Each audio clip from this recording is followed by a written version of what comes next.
Hello, everyone. This is Sparkle On with Davy Jags. Sparkle is your happiness, passion, and self worth. Nothing can ever dim your light. Today, I'm so excited to have award winning sports journalist Christine Yu. She is the author of Up to Speed, the groundbreaking science of women athletes. She's been published in Runner's World, The Washington Post, Outside Magazine, and more.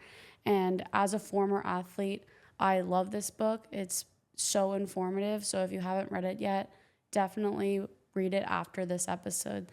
Welcome, Christine. Thank you for joining us today.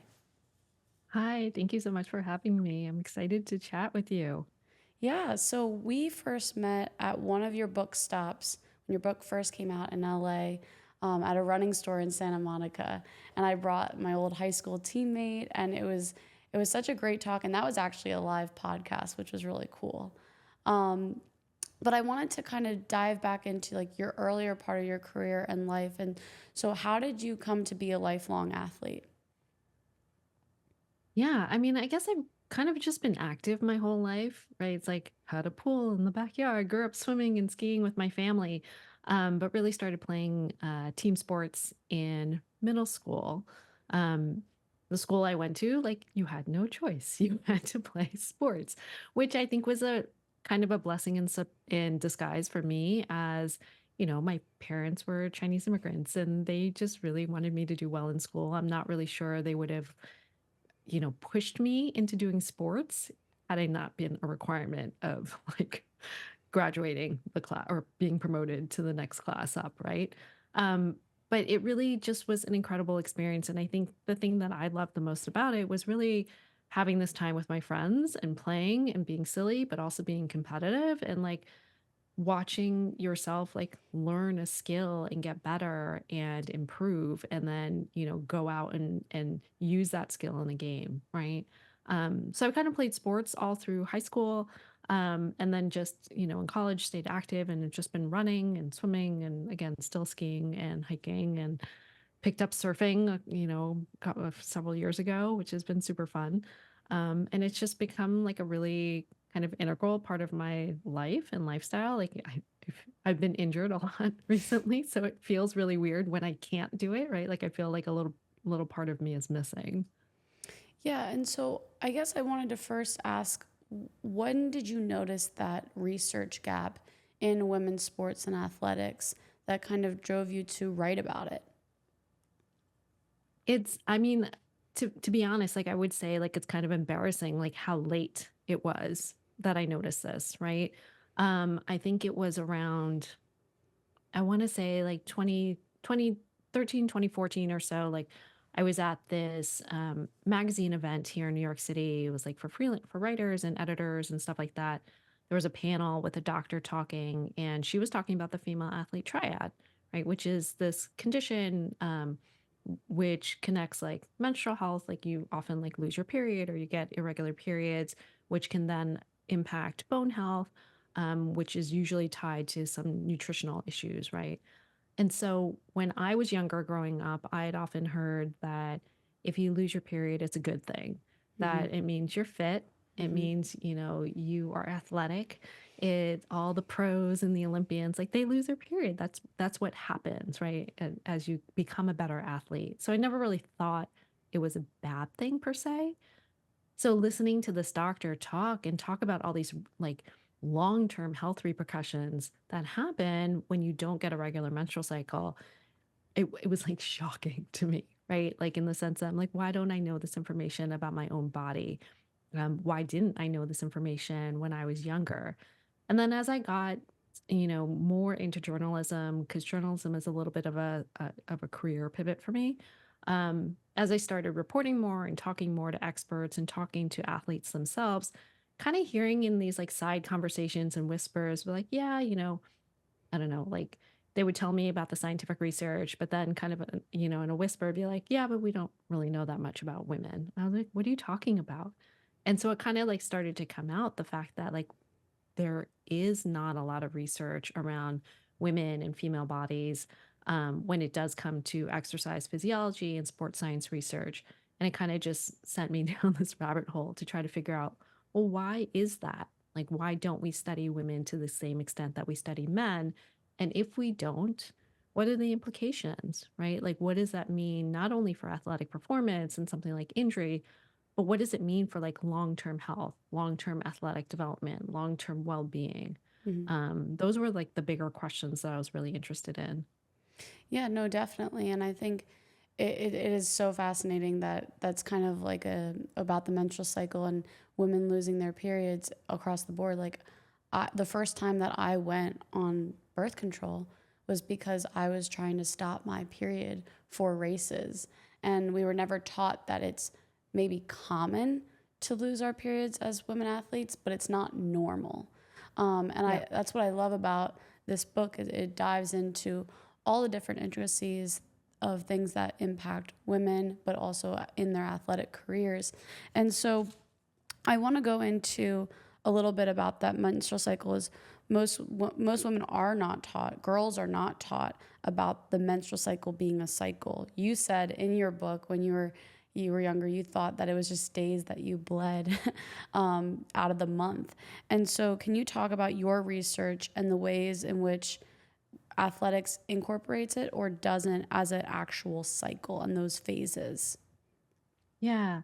I mean, because, right, like as you mentioned, like, swear to God, like to be honest, it's, literally until, I don't know, within the last 5, 10 years, like I honestly would only think about my cycle in terms of like my period, right? Like the Mm-hmm. days in which you bleed, because that's what's visible and that's what you're kind of tracking and paying attention to.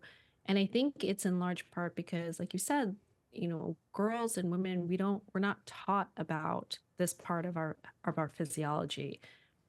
If you think about health class back in like middle school, when we talk about it, we talk about it just in terms of reproduction, right? In terms Mm-hmm. of fertility and how that measures fertility or what happens and all of that. But we don't talk about really the fact that the hormones that the menstrual cycle coordinates has all of these, impacts all of the different systems in your body, right? It impacts your cardiovascular system, your muscular system, skeleton, your bone health, um, gut, brain, like literally everything in your body, like all the tissues in your body and the organ, like have estrogen receptors.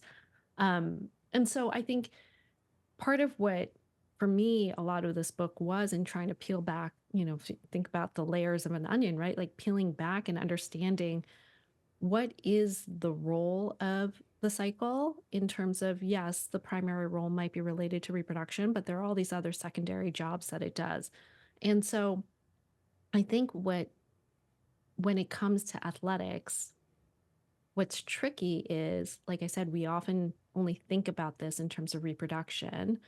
And then when you think about like the cultural and social history around sports and athletics, sports has always been like a male dominated domain, right? Like it's been the place where men have, it's for them to display their masculinity, to show their strength, to be competitive. These were all things that for so long, and frankly, still to a certain extent today, right, are like the opposite of what women are like supposed to be, right? It's not feminine, it's not dainty, it's not, polite and all of these things for women to be competitive and to be strong.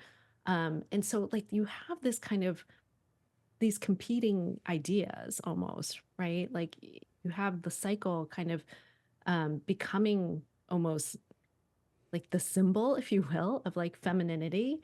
And then you have this like athletic sphere, which is like, no, no, no, we don't want any of that in here. And so when women have been, as we've started to get more access to sport, as we've like, increased participation and all of that, there's almost been this sense that you kind of have to shed any layer of femininity, any layer of your female body, any layer or signal or sign, right, that you are a woman in, any sort of gendered meaning, right? And so that's, at least for me in my head, that's why I think when we talk about like losing your period as being a sign of being a good athlete, I think that's tied to this whole like idea of gender and how that plays out in sports.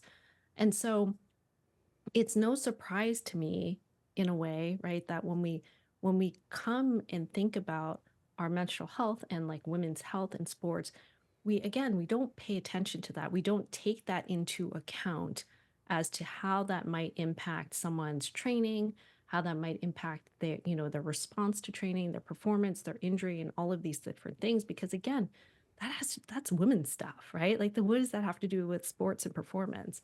And I think that it's really only in these last several years that we're seeing that shift where a lot of women athletes are kind of reclaiming, themselves, like their whole selves, their whole human selves. And that includes, all of these unique parts of their physiology that make them them.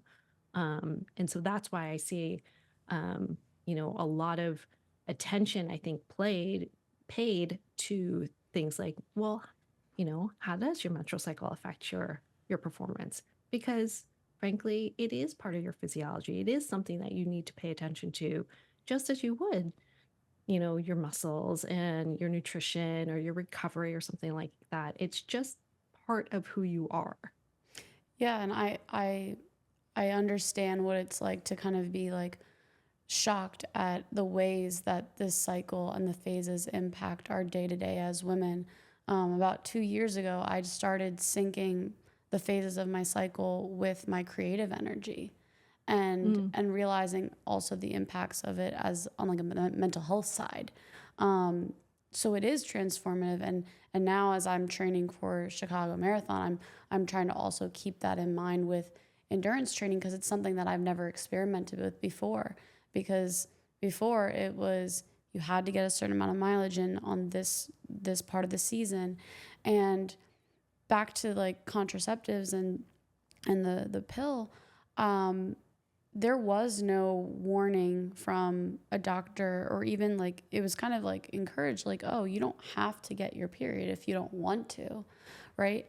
And I think being a college athlete and doing whatever I needed to perform well at the Division 1 level, but then also like there was an attraction of like if I'm on the pill, I can explore this more like coming of age um, thing that I wanted to do on campus. And so I don't think of those memories as times that I was had the knowledge to advocate for myself and my hmm health, and to be honest, just know the health impacts if there were any. Now looking back, I realize like any sort of iron and anemic issues started the second that I went on the pill. Um, I don't know if that correlates, but I was wondering if you could speak to especially young girls and going into maybe like college athletics, what we can do to access this knowledge, but then also advocate for ourselves because you have so many stories in this book where so many women athletes were frustrated with the medical professionals that they were experiencing injuries and barriers with. Yeah, I mean, it is really frustrating because I think, also if you think about the fact that, as a girl or as a woman, you're often going to say like an OBGYN, Mm-hmm. right? And that might be the first person that you think to talk to about this. But, to be honest, that's not necessarily their field, right? In the sense of like trying to help you understand your hormones and how it relates to something again outside of, your reproductive system or something like that. That's something more that like maybe an endocrinologist might be able to help you with. But I think, like, just in general, there's so little, I think, education for doctors too, in terms of how all of these different areas and issues intersect, right? And so we still end up passing down a lot of these myths, a lot of these, these things that we've grown up with, like you said, like in terms of, you know, yeah, you're not getting your period, take the pill, Mm-hmm. then you'll get your period, which, we know isn't actually what's happening there. And I mean, I'm happy to talk about that if that's helpful. But right, it's like there's all these different ideas out there that, still are harmful, and that we're not doing justice or service to young women as they are growing up and as they're developing and as they're like just trying to figure out their bodies too, right? Like they're developing, they're growing into their like adult form, if you will. But they're also setting the foundation for the future, for their future health, for their, if they're athletes, for their future athletic performance. And so I think for girls, um, it is I know it's hard, but like it is like frankly like asking questions, right? And finding um you know, thankfully there seem to be more physicians, and I'm talking like specifically for, girls that who are athletes and whatnot. There seems to be more practices and clinics that are popping up that are like women's sports Hmm. clinics or female athlete clinics.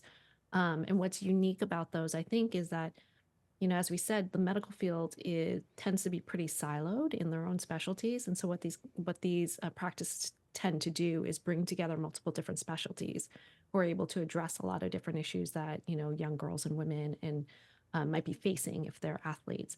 So, one is like if there's a resource like that, that's a great resource to go to kind of who would be able to give you credible information. There's also online, it's called Faster, FASTR, um, and it's out of Stanford University. I think it's the Female Athlete Science and Translational I don't know, something like Science and Translational Research Project or something like that. But they create a lot of really good digital resources and they share a lot of that information on social media. Um, and I know it's hard with social media because it's hard to figure out, right, who's a credible source, who's a good person to follow.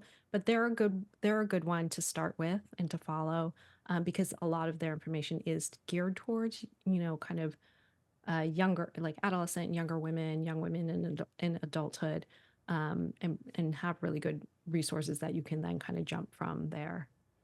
Yeah, no, and I'll be sure to share some of these resources on social media and in the notes. So thank you for sharing that. The other thing I wanted to ask about is we as girls and women are often warned about burnout, but sometimes it's never told to us what that burnout was or is. And I know sometimes with different coaching dynamics, like it almost felt like it was a wish, because women who are often seen as ambitious, that's a threat. And so I was wondering if you think women tend to be more prone to burnout, and do you see in your research any sort of punishment or stigma against women and girls that are ambitious? That's a really great question. Um, the research that I've seen is definitely among young women, like adolescent athletes, Mm. tend to be more prone to burnout. Um, and I think there's a couple reasons tied to that. One is just kind of the crazy, wacky world of youth sports that we're currently in, that it's just super competitive. It's all about kind of this pipeline and funnel to try to get to the college scholarship or to the professional level or something like that. That we've kind of lost some of that joy and fun from sports. But I think because of the way that sports is structured currently, right, you're expected to continue to progress on this like upward trajectory. And so what happens a lot of times for girls as you go through adolescence and especially as you go through puberty and your body's changing, your performance oftentimes might take a dip, Mm. right? And you might not perform as well. Um, because of the changes that are happening, you're literally growing into a new body. And it takes some time to get used to that and to like figure it out, right? Like I think about it's like you're driving like a new car and you need to figure out like where all the shifts are, like where everything is and how to get comfortable with it and how, with the dimensions of it, how do you parallel park this thing? Like, you know what I mean? So of course there's going to be a little bit of a dip, but I think what ends up happening is that dip, because you keep expecting to go up and up and up, that can be pretty demoralizing. So what often happens is like girls keep, and I'm saying this very generally, right? Like it's almost like you keep trying harder, you keep training harder, you keep doing more and more and more and more, which can then, potentially lead to injury, potentially just lose the joy and the fun out of doing this thing that you, I would guess, started because it was fun and joyful, right? Um, so that's a really tricky, I think, piece of it, as to, this burnout part of it. In terms of stigma, I mean, yes, like I don't know what the research is But, just I think just probably from a lot of anecdotal experience, right? I'm sure you have plenty of stories. I have plenty of stories of, feeling backlash when you are ambitious. Again, I think it's this, I hope it's getting better, but again, it's this like gendered idea of what is a appropriate role for women in the workplace, on the athletic field, in the home, or whatever realm you're Mm. in. And when you butt against those stereotypes or those expectations, um, of course, right? You think about like who's in the position of power. Most of the time, is probably is going to be some, some kind of male system or a system that is designed specifically, more specifically for men, that it is going to be really hard to be ambitious, to do the things that you want to do in a way that feels accepted, right? And so it makes it really difficult. Yeah, and I think that's why it is very exciting to see this rise of women's sports narratives that is taking over the media, not just because of the Olympics. That's a big part of it. We're finally seeing 50% of Olympic athletes be women, and even just the increase in viewership of the Women NBA. And so, how does that representation actually correlate to more research being done with the work that you do from day in and day out? Yeah, that's a great question. And it has been really exciting. I don't know, like I've just been glued to the TV watching the Olympics. And I think it's it's one of the first times where I feel like the Olympics feels different. Like it Mm, feels different watching these athletes compete. Um, because for a lot of them, it looks like they're having fun and they're like enjoying themselves in a way, or like allowing themselves to be a little bit silly, right? On the competition field and like in the gym before they're out there performing their routine or whatever, in a way that like I feel like I haven't seen before. But it also just kind of bringing their full selves to these games in a way that I haven't seen before. And I think because of this momentum and this, increase in interest in women's sports, we are starting to see more investment because people see that women's sports is a good investment. It is a moneymaker. But in order for us to maintain this momentum and this interest, you have to have the athletes, mhm. right? Like you have to have athletes there who are healthy, who are competing, the athletes that all the people care about, that are like the reason that they're tuning in to watch, or buying tickets or buying merchandise, or what have you. You have to have them like in the best position possible, right? And so that actually is going to require more research and like us, scientists and other folks to really figure out how can we best support these women athletes. Sure, it might be, some of it might be just the same thing that we've been doing and just making sure that, these women athletes and women's teams have the actual resources to do the things they need to do. Or, it might be completely different in some respects, but right now we don't know. But I think that, seeing I mean, frankly, like seeing women's sports as this like, I don't want to say like moneymaker, but like seeing it as like, frankly, it is a moneymaker, right? It is this potential for to make a lot of people money. And that is an incentive to make sure that your capital, which is essentially your athletes, are healthy, and that you have a pipeline of athletes that are going to feed into this, that are going to sustain this sport and sustain this, hopefully sustain this interest in women's sports overall.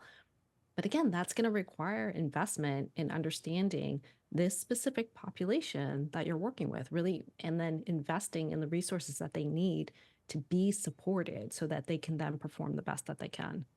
Yeah, and in one of your chapters of your book, you talk about pink it and shrink it. I love that phrase. And how do you think companies and brands should take this chance to make this investment, and how it could actually transform the future of women's sports?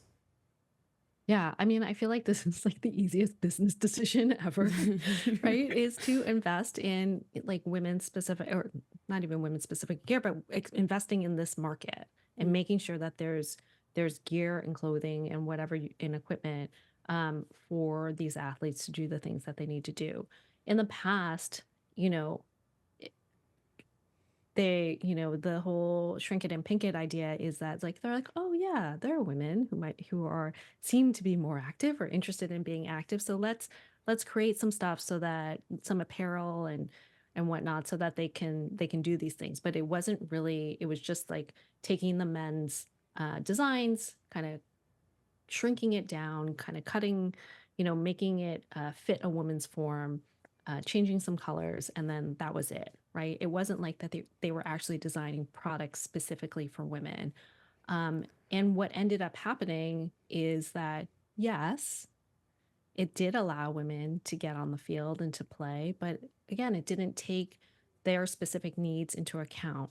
And it also, in a sense, created a ceiling for how high these women could perform because again women weren't expected to perform as well as men or to kind of climb the athletic ladder as high as men or want to, right? So I remember talking to someone who owns a women specific ski company and talking about the fact that when those women specific skis first came out, it kind of sandbagged women because it assumed that women were like beginners, maybe intermediate skiers at most, but they weren't going to be the ones who are going to be doing the advanced stuff or racing or any of these things. So there just wasn't equipment that allowed women to kind of progress up this ladder. So I think I'm hopeful that as we see more interest in women's sports, as more people become active and interested in playing as well, that yeah, the brands, and they are starting to see this, they see this market opportunity, not only just to make more money, right? But it is really this opportunity to enable more people to play sports and to level up in their play of sports. Definitely, definitely. And I think what's so interesting is you also just wrote about the 1996 Olympic gymnastics team's Magnificent Seven. And can you actually go into the list for the listeners that don't know that story? Yeah. So the 1996 women's gymnastics team, these were the Olympic Games that happened in Atlanta. This team won the first gold medal, like the team gold medal in women's gymnastics for the United States. And they were right, like they were the pioneers. And at this time, like I was about the same age as they were. And I just remember they were like a phenomenon. They were all over the news, like everywhere. Everyone was talking about them. And what was really, it was kind of like you couldn't script it any better in a way, right? Like, they're competing against, I think, Russians and the Romanian teams, I believe. And it pretty much came down to the last rotation on vault. And, the US had the medal pretty much locked up. They just needed a solid score from one of their last two athletes. First athlete goes Dominique Moceanu, who was, she was 14 years old. She's like a baby. But she was supposed to be like the next big star. She falls on both of her vaults. And so it comes down to the last athlete, Carrie Strug. And so Carrie goes on her first vault. She also falls. But in doing so, she like does something to her ankle. You can see she's visibly injured. She like walks back to, down the runway to her start position. And you can see her coach, Bella Caroli, on the sideline, like cheering her on, like, you can do it, you can do it. And she runs, she does her second vault, she sticks it, but like almost immediately, like she lifts up one of, her injured leg and like, salutes the judges, collapses to the floor, right? And then it's like this big deal. They win the gold medal. She's carried out onto the podium by her coach, and she has a big cast on her leg. And that's a really indelible image for a very long time. That's like, she gave it out, she gave it everything. She left it all out there, right? It was like Mm. inspirational in a way. Um, and so it was interesting to for my editors to ask, like, we want to come back and we want to look at this event, right? This seminal, iconic event in women's sports history with a perspective of almost 30 years, right?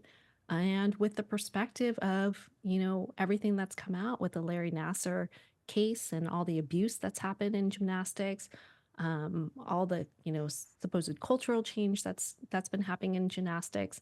Yeah, so it was a really interesting story to write. I got to interview three of the athletes and just hear about their experience then, kind of where they are now, how they think about it all. Because again, they were so young. They were 14, 18, 19, I think 19 was the oldest. They're babies. Yeah, and why I wanted to go into that story a little bit more is it is interesting with perspective, and especially when we think about women's health and autonomy in their bodies. What do you think are ways that we can advance towards a narrative of what health looks like versus historical depictions of victory? Yeah. I think that, so if you think about the 96 team, if you look at pictures of them, they are, I think what you would think of, in terms of like what a gymnast looks like Mhm. back then, right? It's like they're all super thin. They're all these tiny little, you know, I mean, frankly, they are girls, right? Yeah. But they're tiny. And, at that time, it's the belief that you need to be small and light because that will allow you to do these more acrobatic, complicated, more difficult, moves on the different apparatus. Um, and it's come out that like essentially they weren't allowed to eat, and they were starved, and they were body shamed by their coaches if they did gain weight, because not only is gymnastics obviously judged by, the incredible things that you can do on the floor, on the beam, and all of that. It's an aesthetic sport. You're judged by your lines, like do you keep your legs together? Do you keep your toes pointed? Like all of these different things. And I remember I spoke with Dominique Dawes, who's one of the first Black women to compete in the Olympics for the US.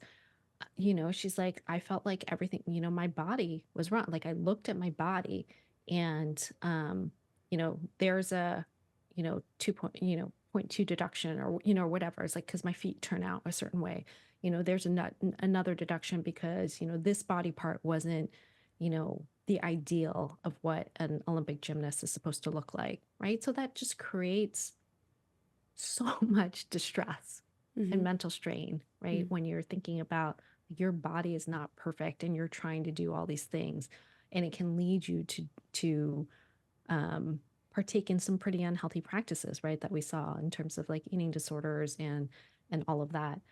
I think what is really amazing now that we've seen, and like if you compare them to the gymnasts that we saw, in competition over this past week, it is phenomenal. I mean, it's still within a certain range, but like there are much more diverse bodies Yeah. types out there.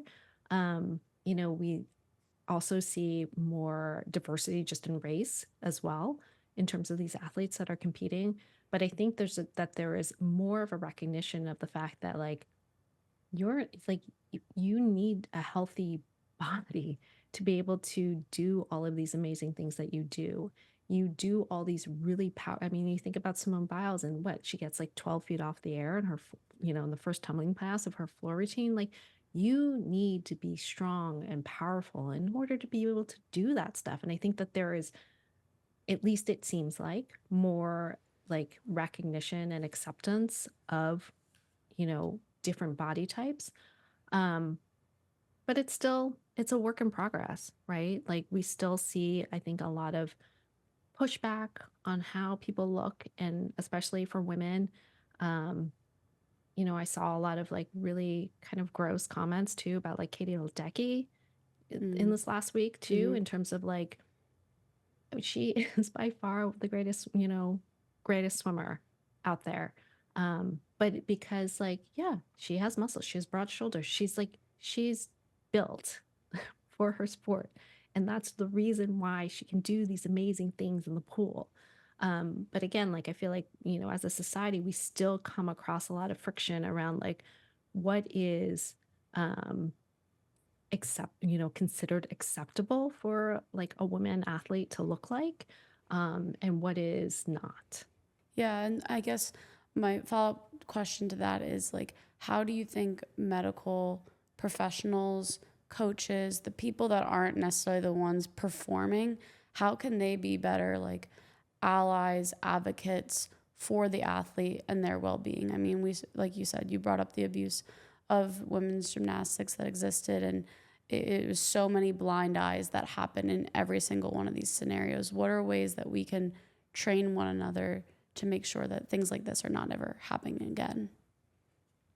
Yeah, I mean, I think a big part of it is this shift in perspective, um, to just making sure we are always considering the athlete's health first, that we are always health first. Performance is second, Mhm. or maybe third. Yeah.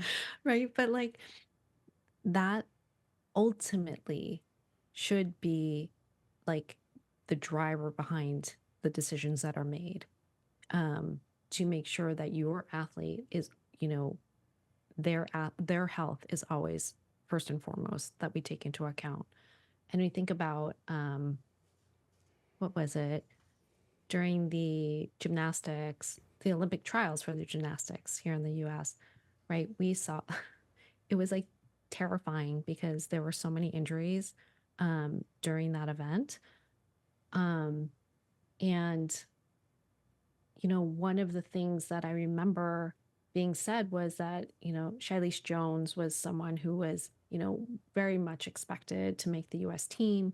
She ended up pulling out of US nationals because she had a shoulder issue. Um, and I remember that one of the USA Gymnastics people were talking about that decision for her to pull out because in years past, she probably would have competed, right? Because her performance during that meet would affect how the selection committee considered her for the Olympic team, Hmm. right?